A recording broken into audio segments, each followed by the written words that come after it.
اعوذ باللہ من الشیطان الرجیم بسم اللہ الرحمن الرحیم السلام علیکم ورحمۃ اللہ وبرکاتہ۔ معزز دوستو، آج کی ویڈیو جو ہے بیسیکلی بہت انٹرسٹنگ اور خوشی والی ایک نوید بلکہ خوشی کی ایک نیوز ہے، کیونکہ یہ نہیں سمجھنا چاہیے کہ پاکستان میں جو ہے حالات خراب ہی رہتے ہیں یا اچھے کام ہوتے نہیں ہیں۔ ایسا نہیں ہے، بہت سے اچھے کام ہوتے ہیں جس کی نیوز بہت کم آگے آتی ہے، زیادہ تر بیڈ نیوز کو ہی جو ہے فروغ دیا جاتا ہے۔ بیسیکلی یہ پاکستان کے جتنے بھی ادارے ہیں ان سب نے مل کے ایک بہت اچھا جو ہے کام کیا ہے۔ FATF جس نے پاکستان کو گرے لسٹ میں رکھا ہوا تھا، اب وہ چانس ہے کہ انشاءاللہ وائٹ لسٹ میں آنے کا اس کا چانس ہے۔ FATF کیا ہے؟ FATF جو ہے اس کے نام سے ہی ظاہر ہے، financial action task force. Basically یہ کرتی کیا ہے، اس کے پرپز کیا ہیں، اور یہ گرے لسٹ، وائٹ لسٹ اور بلیک لسٹ یہ کیا چیزیں ہیں، اور اس میں پاکستان کو کیا فائدہ ہوا ہے، یہ سارا اس ویڈیو میں ڈسکس کریں گے۔ تو آپ کائنڈلی آپ سے درخواست ہے، آپ سے گزارش ہے کہ کائنڈلی کمپلیٹلی اس ویڈیو کو واچ کریں from start to an end, تاکہ آپ کو اس چیز کا پتہ چل سکے کہ آخر کون سی اچھی نیوز ہے جو پاکستان کے لیے ہوئی ہے، یعنی پاکستان کے لیے بہتری آئی ہے یا پاکستان کے لیے خوشائن ہے۔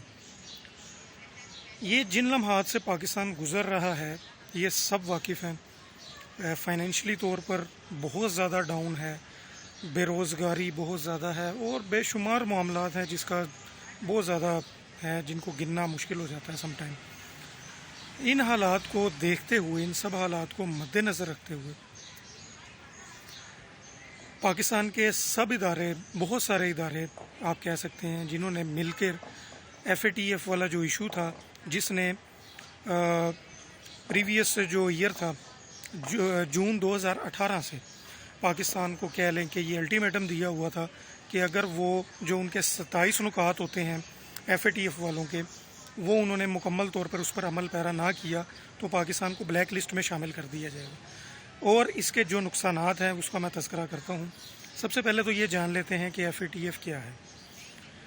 FATF financial action task force programme جو ہے، ٹاسک فورس جو ہے، وہ 1989 میں یعنی 1989 میں اس کا شروعات ہوئی، اس کی بنیاد ڈالی گئی، اور اس کا پرپس جو تھا وہ یہ تھا کہ جتنی بھی منی لانڈرنگ کی جاتی ہے دنیا میں اس کو روکا جا سکے۔ اس کے علاوہ جتنا پیسہ جو ٹرانزیکٹ ہوتا ہے، جو کہ کالا دھن تنظیمیں ہوتی ہیں یا کہ کہہ لیں کہ جو دہشت گرد ہوتے ہیں، ان کی سپورٹ کے لیے جو پیسہ پرووائڈ کیا جاتا ہے، اس کی روک تھام کے لیے جو ہے یہ تنظیم، یہ آرگنائزیشن بنائی گئی، یہ اس کا تھا۔ اب جو لوگ انہوں نے جو 27 اپنے مین جو بنائے ہیں پوائنٹس یا نکات کہہ لیں، ان کو جو پورا نہیں کرتا تو ان کو پہلے گرے لسٹ میں شامل کیا جاتا ہے۔ گرے لسٹ یہ چیز ہوتی ہے، یعنی کہ ICRG، it means international cooperation review group, یعنی کہ ان ممالک کو، ان ٹیریٹریز کو، ان کنٹریز کو اس ریویو میں رکھا جاتا ہے، گرے لسٹ میں رکھا جاتا ہے، جو مین بلکہ سارے جو پوائنٹس ہیں اس پر عمل پیرا نہیں ہو پاتے مکمل طرح سے، ان کو پھر ریویو گروپ میں رکھا جاتا ہے اور ان کو مہلت دی جاتی ہے، جیسے کہ پاکستان کو دی گئی۔ جون 2018 میں پاکستان کو یہ الٹیمیٹم یا سمجھ تھریٹ دی گئی کہ اگر پاکستان نے ان پر عمل پیرا نہ ہوئے، ان پر عمل نہ کیا مکمل طور پہ، تو ان کو بلیک لسٹ کر دیا جائے گا۔ پھر کارروائی ہوئی اکتوبر 2019 میں، اس میں پاکستان کو لاسٹ ایک طرح کی وارننگ مل گئی۔ اس وارننگ میں یہ بتایا گیا کہ اب انہوں نے نہ کیا پاکستان والوں نے تو ان کو بلیک لسٹ ہی کر دیا جائے گا۔ اب جب کہ 17 فروری سے ان کا پھر اجلاس ہوا فرانس کے مین شہر پیرس میں، 17 فروری سے آن ورڈ 21 فروری تک یہ اجلاس رہا، میٹنگ رہی، اس میں پاکستان کو جو ہے انہوں نے مزید 20 جون تک یہ ملتوی کر دیا ہے، اور یہ کہہ دی کیونکہ پیش رفت بہت زیادہ ہوئی۔ اور یہ پتہ کیسے چلی؟ یہ پتہ ایسے چلی کہ FATF جو ہے اس کو جو پاکستان کے اعجاز شاہ صاحب ہیں، ریٹائرڈ بریگیڈیئر جو ہیں، انہوں نے پاکستانی وزیر اعظم عمران خان صاحب سے یہ ملاقات کی اور ان کو میک شور کروایا کہ یہ جتنے بھی پوائنٹس تھے جو FATF والوں نے دیے تھے ان پر مین پوائنٹس پر، بلکہ کہہ سکتے ہیں کہ سارے پوائنٹس پر ہی عمل کر لیا ہے ایک طرح کا. تو اس سے جو ہے پاکستان جو ہے یہ تھریٹ سے باہر نکلے گا، اور بلکہ نکل ہی آیا ایک طرح کا، جس کی وجہ سے ان کو ملتوی کر دیا 20 جون تک، نہیں تو اب تک بلیک لسٹ میں خدا نخواستہ شامل کر دیتے وہ لوگ. پاکستان کو بلیک لسٹ کرنے میں ایک ہمارے ہمسایہ ملک ہیں جس کو انڈیا کہتے ہیں، بھارت کہتے ہیں اردو میں، کسی قسم کی اس نے کوئی کسر نہیں چھوڑی کہ پاکستان کو جو ہے بلیک لسٹ کرنے میں. دیکھیں وہ یہ کیوں کرنا چاہ رہے ہیں، بلیک لسٹ کیوں کرنا چاہ رہے ہیں، اس میں ان کا کیا مفاد ہے. جو ممالک خدا نخواستہ جب بھی اس میں FATF میں بلیک لسٹ ہو جاتے ہیں یا ریویو گروپ میں آتے ہیں اور آگے پھر بلیک لسٹ ہو جاتے ہیں، اس کا نقصان کیا ہے. ICRG میں یعنی کہ انٹرنیشنل کوآپریشن ریویو گروپ میں آنے کا نقصان کیا ہے.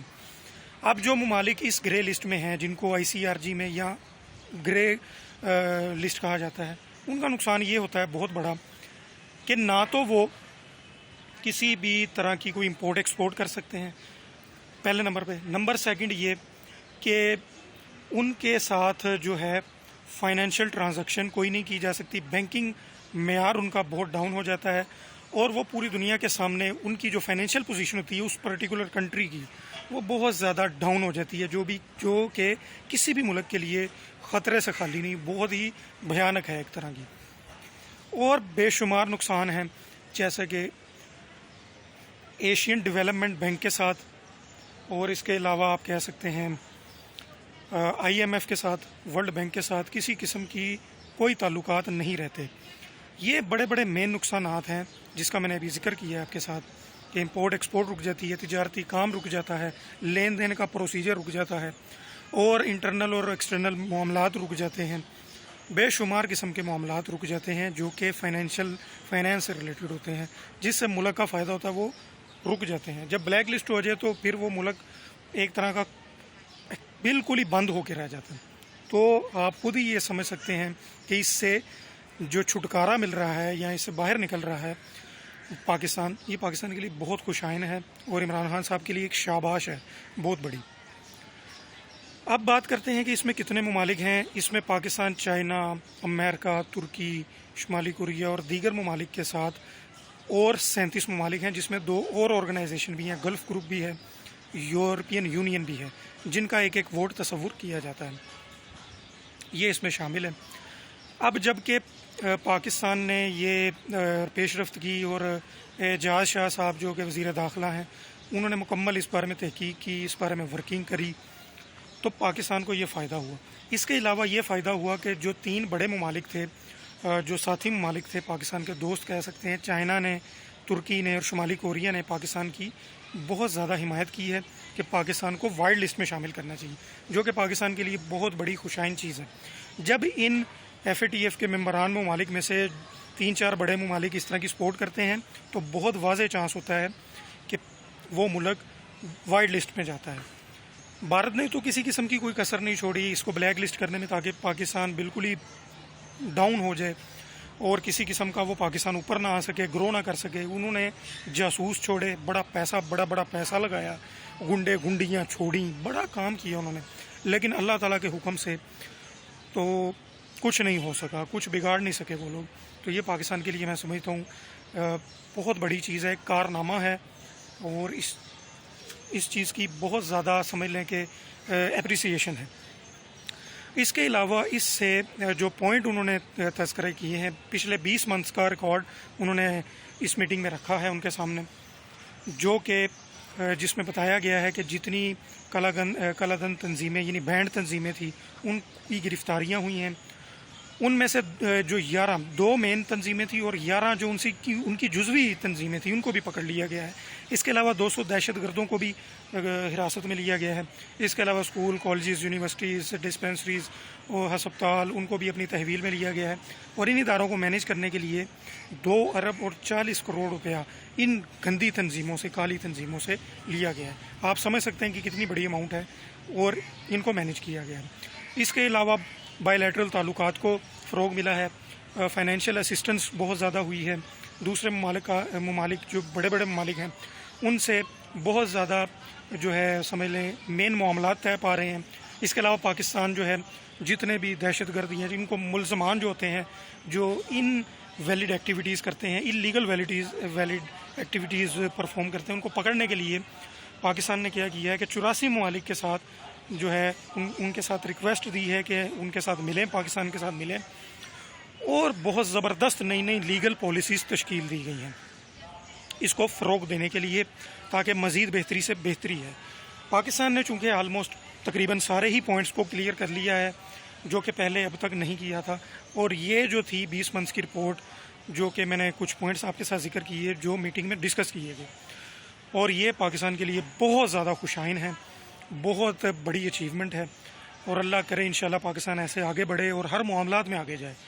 اور آخر میں دوبارہ یہ کہنا چاہوں گا اگر آپ کو ویڈیو اچھی لگتی ہے تو لائک کریں، شیئر کریں، سبسکرائب کریں، اور یہ جتنی چیزوں کو ڈسکس کیا ہے اس کو اگر نہیں سمجھ آتی تو کمنٹس باکس میں ضرور اس کا اظہار کریں. میں ایک دفعہ پھر ریویو کر دیتا ہوں کہ FATF جو ہے فائنینشیل ایکشن ٹاسک فورس ہے جس کو 1989 میں عمل میں آئی ہے. یہ بیسیکلی اس کا جو مین ہے ہیڈ سمجھ لیں وہ تو امریکہ ہے، اور یہ جب عمل میں آئی تھی یہ فرانس میں عمل میں آئی تھی، اس کے مین شہر پیرس میں، پیرس اس کا مین دفتر تھا سمجھ لیں. اور ہر سال جون سے جولائی جو فائنینشیل ایئر کہا جاتا ہے اس میں جو ہے اس کا صدارت ملتی ہے کسی نئے ملک کو. لاسٹ جون 2019 سے سمجھ لیں چائنا کو اس کی صدارت ملی ہوئی ہے، اور ایک سال کے بعد پھر یہ چینج ہونی ہوتی ہے. تو یہ بہت اچھی پیش رفت ہے، بہت اچھا سٹیپ ہے پاکستان کے لیے، پوری امت کے لیے سمجھ لیں جو پاکستان کے ساتھ ہیں، پاکستان کو جو ممالک اچھا سمجھتے ہیں ان کے لیے. تو اینڈ پہ یہی کہوں گا کہ پاکستان زندہ باد، پاکستان انشاءاللہ آگے جائے گا، آگے سے آگے جائے گا، ترقی کی راہیں انشاءاللہ اللہ کے حکم سے پاکستان سب سے آگے جائے گا. پاکستان زندہ باد. اور نیکسٹ کسی اچھی ویڈیو کے ساتھ حاضر ہوں گے، تب تک کے لیے اللہ حافظ. Thanks allot. اللہ حافظ.